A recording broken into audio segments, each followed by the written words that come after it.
Personal finances of the minister is a hard topic for us to address because in ministry, if we are ordained, that is what allows us to declare a housing allowance. So there's several aspects of personal finance that this unit's going to go through.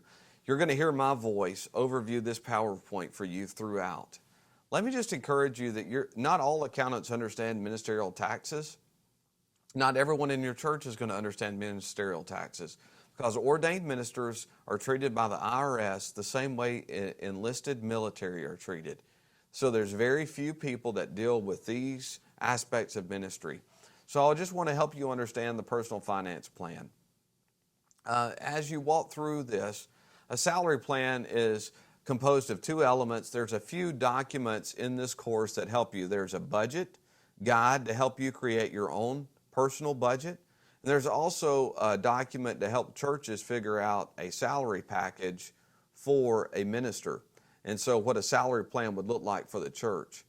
A salary plan is one that allows a church room to give you a merit bonus, to give you a merit increase for another year of ministry service, give you an anniversary bonus, to figure out an actual scheme in doing salaries in the church. You know what happens to a lot of us in church is the reality that the pastor started out at one level, the children's minister started out at another level, everybody gets a 3% cost of living increase, and then before you know it, if you have longevity among your staff, people are making at a very high difference than where they started out in their ministry positions. The salary plan just helps you forecast the salaries a little more. But I also want to talk to you about your take-home pay. I want to talk to you this week about whether you're ordained or not. Does that mean you're self-employed or not? And the answer is yes to both questions. See, you're self-employed and you are an employee of the church in some regards. And so there are many aspects. But let me put you on to a place that's going to give you unlimited resource to help you in this conversation. Guidestone.org. That's right, guidestone.org. An entity of the Southern Baptist Convention has all kinds of downloadable resources to help you as you navigate the aspect of being employee or self-employed. Now, let me just remind you, this is changing right now in our nation at an annual rate. The IRS is changing. The IRS and the Department of Labor do not have the same terms for an employee currently. They used to have the same terms. So there's a lot of aspects that you're going to have to be constantly bringing people around you and being a quick study on what these aspects mean for you as a minister. Also, you're going to have to help your church understand these aspects of ministry.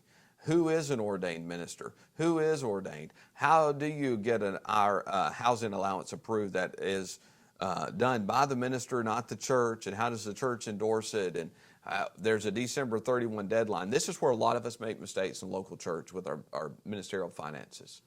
Our budget year, if it does not go by the calendar year, the IRS goes by the calendar year, January 1 to December 31. But if your budget goes October 1 to September, guess what?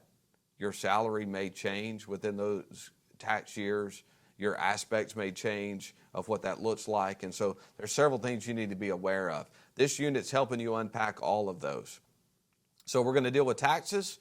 We're going to deal with your personal income, with federal income tax, all the way through Social Security and Medicare and what that looks like, what it means about, because some of you may have heard about opting out of Social Security as a minister. That's a huge issue now with the Affordable Care Act because your end of life, retirement benefits, all that is linked now.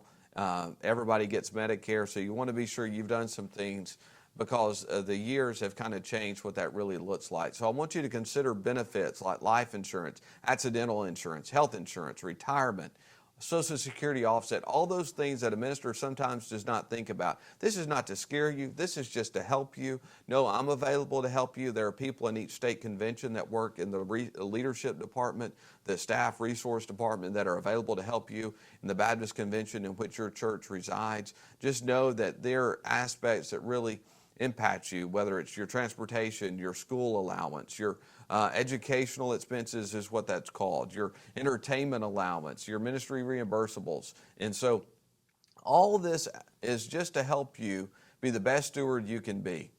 Now, students, I want to charge you passionately. I have served with staff who felt that the church giving them a salary did not mean they also needed to be tithing to the work of the church.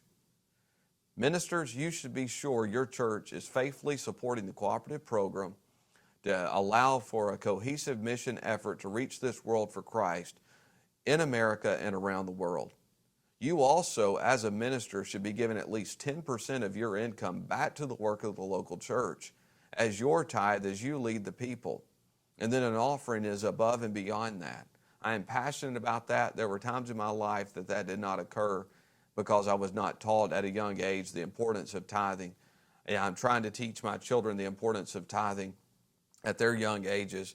My wife and I are committed to it, and I think as you deal with your personal finances, you need to be sure that tithing is the first thing that hits your budget before you buy a new car, before you buy a new house, before you budget for everything else. You need to be sure you are also financially committed to the work God has called you to. I hope you enjoy walking through your personal finances. It is not always a joy. Sometimes it's very disheartening. Sometimes it's a challenge. So if you need help walking through this, reach out for help from myself, Dr. Dean, or someone else in your state convention or with Guidestone. But be sure you get the right answers to the right questions to be sure you're doing everything you can to be the best steward possible for the ministry God has called you to. I've enjoyed this semester of getting to lead you in this conversation of leadership and administration, and I pray your ministry goes well in the future as you lead and administer the work God has called you to. Have a wonderful time doing it.